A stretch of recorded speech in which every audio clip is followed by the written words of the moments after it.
Ever wondered how wars are really paid for? It's not just about soldiers and trenches. It's about money, mountains of it. In 1914, at the dawn of World War I, Europe was the world's bank. Nations like Britain and France held massive overseas investments. But as the conflict exploded, they started burning through cash at an astonishing rate. We're talking millions of dollars a day. Their economies, once global powerhouses, began to buckle under the sheer weight of military spending. Governments raised taxes and printed more money, but it was like trying to fill an ocean with a bucket. The war was swallowing their wealth whole, and they were desperate. They needed a financial lifeline, and they found one across the Atlantic. Before 1914, America was a debtor nation, owing billions to European investors. The war flipped the script completely. As Europe's treasuries drained, they turned to Wall Street. The firm of J.P. Morgan and Company became the central player, appointed as the exclusive purchasing agent for Britain and France. Morgan's bank wasn't just lending money. It was managing the entire Allied supply chain. In the U.S., they orchestrated massive loans, raising over $500 million in just the first year. This was an unprecedented sum at the time. American banks, once borrowers from Europe, were now its creditors. This flow of cash was a double-edged sword. It fueled the Allied war effort, but it also tied America's economic fate directly to an Allied victory. If Britain and France lost, those massive loans might never be repaid, which would be a catastrophe for Wall Street. The U.S. was officially neutral, but its money was firmly on one side. This financial entanglement created huge risks. By late 1916, the Allies were on the brink of financial collapse. They had burned through the loans and were running out of things to sell. Their last resort was their gold reserves. Secretly, shiploads of gold began crossing the treacherous, U-boat-infested Atlantic to New York to back more loans. Imagine warships, not just carrying soldiers, but packed with gold bars, slipping through the dark waters. The stakes were incredibly high. A single sunken ship could mean financial ruin. Germany knew this. They were waging a war of attrition, not just on the battlefield, but on the financial front. They believed that if they could cut off this flow of American money and supplies, the Allies would collapse.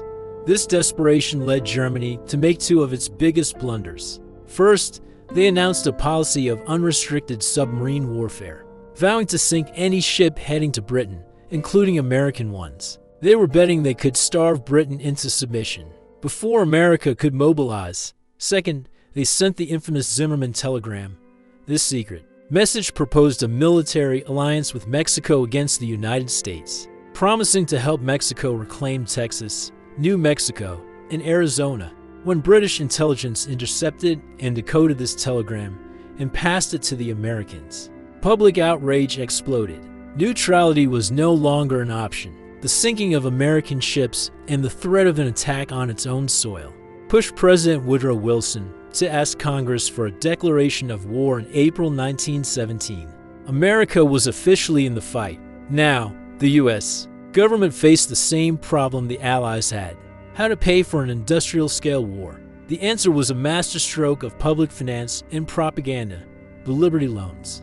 The government launched a massive campaign to sell war bonds directly to the American people. This wasn't just a financial transaction, it was a patriotic duty. Posters with slogans like "Remember Belgium" and "Beat Back the Hun" were everywhere. Celebrities like Charlie Chaplin and Mary Pickford held massive rallies, urging citizens to do their bit. School children saved their pennies to buy thrift stamps. The message was clear: every dollar you lend to the government is a bullet aimed at the enemy. It was incredibly effective. Over for Liberty Loan drives, the government raised over $17 billion, about two-thirds of the total cost of the war. The American public, not just Wall Street, was now financing the conflict. This mass mobilization of capital was a key reason the U.S. could deploy its industrial and military might so quickly and decisively, while citizens were buying bonds. American industries were cashing in. The war turned the United States into the world's factory. With European industries converted to military production, the world needed American goods: steel, chemicals, agriculture, manufacturing all experienced an unprecedented boom. Companies like DuPont, which made explosives, saw their profits skyrocket by over 1,500%. U.S. Steel became a titan, providing the raw materials for ships, shells, and guns. The demand was insatiable.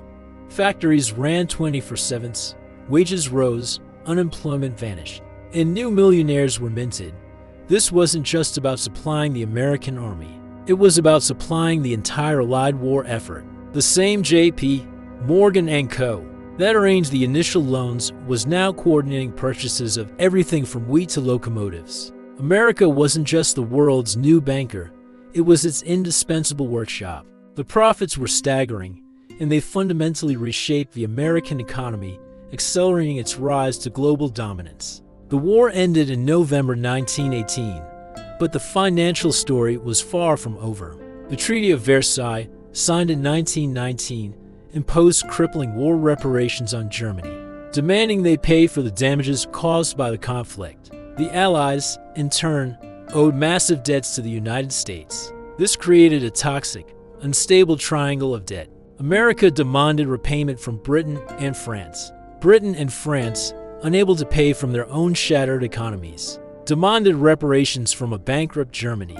For a while, the system was propped up by more American loans, this time to Germany, so it could pay Britain and France, who could then pay back the United States. It was a house of cards. When the Great Depression hit in 1929, American loans dried up, and the entire international financial system came crashing down, contributing to the rise of extremism in Germany and setting the stage for another world war. So what's the lesson?